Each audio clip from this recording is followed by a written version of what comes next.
match was, one we were both looking forward to the most, the ladder match, the Face of Revolution ladder match. And, just the five guys that were announced, we were just happy for. And then we had the surprise announcement from Ethan Page, the 16th. Yeah. So I personally don't know that much about him, but he was impressive in the match. He wasn't the standout of the match for me. Who was the standout of the match for you, SPD? I'll get into that. I'll let that marinate. But there was a couple, but before the match, the promo of this one, the build up to this, the video package for this was outstanding. We saw every one of the guys shine in terms of just cutting great promos and see their skills on that level. But this was filled of huge bumps, tons of violence. And, of course, Archer was my pick. It was Bonz's pick. Your pick was the mystery pick. But it just fits well with Scorpio taking the brass ring because he's back in return. And we've all been pretty high on Scorpio. We think he does some great stuff in the ring. His feud with Sean Spears was great. And then, unfortunately, he got hurt. But, some of the great spots of this, was that Canadian Destroyer by Penta and Cody. And, I don't know if it was a work or what with his shoulder injury, but the fact that he was just staying in the wings and in the back, and then he finally came back and then took another huge bump. He took that huge suplex off the ladder from Archer. And then he was also the final. He took that elbow drop off the ladder. Caster elbow drop off the ladder onto Cody was like, dude, he dropped that elbow right in the middle of the spine, bro. I was just like, oh. Yes. Dude, Cody, we talk a lot about it. Yeah. Cody was in this match as like the platform, right? Yeah. This dude just almost every single big moment felt like Cody was receiving like to put other people over in this match. He got all guys got pretty beat up, a lot of huge spots for sure, and everyone took some kind of really bad abuse. The 3 choke slams that Archer threw in a row, they were up like it felt feet. I mean, he had them so high. It was like boom one, boom another, boom another. The hang time was out through the roof. And Scorpio's frog splash onto the ladder was absolutely brutal. I don't know who got it worse, but both guys definitely are feeling that one. I still can't believe that Canadian Destroyer by Penta and the ladder didn't even break. And then you have Jake the Snake come in and throw a clothesline and then get super kicked by it. Was a great spot too. So this was a brutal match. Some like cringeworthy, not like look away cringeworthy. Not in a bad way, but they're doing it. Yes. Has moments where you're just like, oh my gosh, like when Lance was in between the ladder and took that, like that was another example where he got sandwiched in the ladder, and you're like, oh, big fella, you felt bad for the monster in that one. I know that you're grinning ear to ear. That Lance again came out looking like he was my standout for sure. He looked like $1 million in this one, and there like he had that showcase, that little moment in the match where you talked about it. Those choke slam after choke slam, it felt like he was lifting the guy up through the Daily's Place ceiling. It was just an absolute perfect showcase for Lance. Yes, I think you and I both think that they got to pull the trigger on Archer. He's had a lot of big opportunities, and I think that the man deserves to have a run with a belt. The work that he's putting in, the ability to evolve from a heel to a baby face like he has so kind of seamlessly. All of his matches across the board have just been so fun to watch. I think that Lance is a real gem that they have. I will say, for me, coming in, Ethan, all ego, Ethan Page, I was surprised. I heard rumblings that he could have been the surprise standout. Yeah. He's kind of like, he's definitely got that all around in-ring ability. So you're not going to see like this dude's not like super high flyer or anything like that. He's just a very smart wrestler. And I think that, you know me, I love my wrestlers who play the psychology, who are intelligent, who make you pay attention to the little nuances of their performance. Ethan Page is a nice signing for AEW to get a young guy who has a lot of potential, and showcasing him in a match like this was a great idea. Yeah, good point. I'm excited to see more of him. You know, again, I don't feel like there was any one particular moment where I was like, oh, yeah, Ethan Page is going to win this one.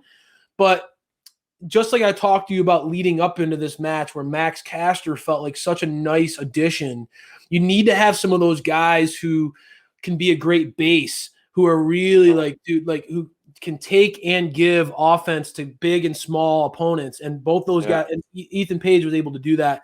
I feel like Max Caster, his pre-match promo, that rap was just, dude, his creativity and his raps are getting – I know your Governor Cuomo was you're a New York guy. He got under attack on this one. His stuff. Oh, no punches for sure. I love what Caster's doing, man. I am fully on board with the Acclaimed right now. I really see a lot of upside with Caster. I think I agree. He's just proving time and again that he can deliver, man. He gets you wanting to see the match before the match starts, and that's half the battle, right? Just that hype to a match is half the battle. Oh my gosh, he's been on pure fire for sure. This was a hands-on elite for me. So many guys, it was perfect because I mean we talked about our prediction show. No one's going to look weak. You know, everyone, even you're taking these heavy bumps, you're going to come out looking strong because you can handle those bumps. Like Cody didn't have that many high spots, and he had a couple flubs, but who cares? Like you're in a physical match, and he's going over for these guys. Like he doesn't have to be doing these stuff, but he is. He's leading by example, and I love that. And hopefully now that I feel like we can get Penta realigned with the Death Triangle and help support them to win gold down the line, get the Death Triangle run that we want to see. Golden Triangle, as I That's right, the Golden Crayfish, Triangle. Nothing would make Crayfish happier than the Golden Triangle happening in AEW. And Lance pursuing gold again. But let's talk about gold, man. I feel like we've slighted Scorpio Sky enough in this recap. This man needs to have a little love, man. Let's hype up that what an accomplishment this was for him. For me, before I've always known that Scorpio, you and I have talked about it. I've always known that Scorpio is one of TK's guys. He's always seen something in Scorpio. He's just a genuinely good dude to root for. And I think that, I've always waited for like, okay, when are they going to pull the trigger on it? Because I always knew that Tony liked Scorpio. Right. This was such a great way for them to do that, right? A ladder match really is a great, just a great forum for Scorpio to show what he's capable of, how athletic this dude is. I really thought that Scorpio, again, with the extra edge that I know you really are liking this new side of Scorpio Sky, having a little bit more confidence, having a little bit more arrogance to him. And I think that the podcasting has really done well for him. I think that Scorpio was always one of those guys, being paired up with SCU, he was always one of those guys who was a workhorse in the ring, who all of us, when you see Scorpio perform, you say, dude, this guy's got the look. This guy can kill it in the ring. He's such an incredible athlete, but he always came off as a little bland from a personality standpoint. And this new confidence, this new, I think, comfortable, this talent that he's gained from doing podcasting and things like that, being a little bit more uncomfortable in front of the microphone has done wonders for him. And I really am excited to see where he can go. Where Scorpio Sky, who can cut a good promo, that's a star right there, brother. I mean, that's a star, undeniable.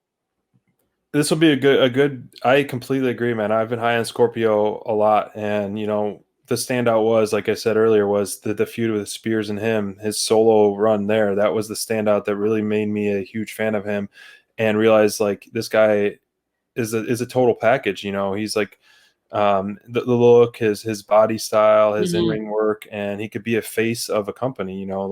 He's got a great persona. So if he's going to be going heel or is he going to go baby, we don't know. I was paying close attention. He did come out of the babyface side of the ring, and he went out the babyface side. So okay, well, this will be the good transition question to our last segment, the street fight. do you think Scorpio will win the title, or yes or no? And if no, is Darby going to be well enough to compete, or is he going to have to forfeit the title? Because Tony Khan said that on Unrestricted. Yeah, so here's two ways you can go, right? I Yeah. think with Scorpio's newfound cockiness, you could spin that as just a baby face who's been an underdog for way True. too long and who's never really gotten an opportunity. Who now that he had it was not going to let go, right? You could have sort of more of like you could keep him as that baby face who has a little bit more of an edge. That's fine. He's not going to just go back on the back burner. That I could see that, right? Or if Darby can't perform, you could go two ways, right? You could have Scorpio remain the baby face and refuse to just take the championship because he wants to earn it. He wants that moment, right? And that would further cement him as that baby face we all want to root for. Or you could go down another path where he's shown a little bit more arrogance, a little bit more ego, and he is more than happy to take the title from a Darby who has to unfortunately forfeit the belt after like a mind-blowing finish to the street fight. True. Which would then only further add a little bit more fuel to the Scorpio heel fire. So we go two different paths. I think that both are equally interesting. Knowing Darby is sort of that plucky underdog who will never stay down. It'll be hard for me to see him not come back and defend the belt.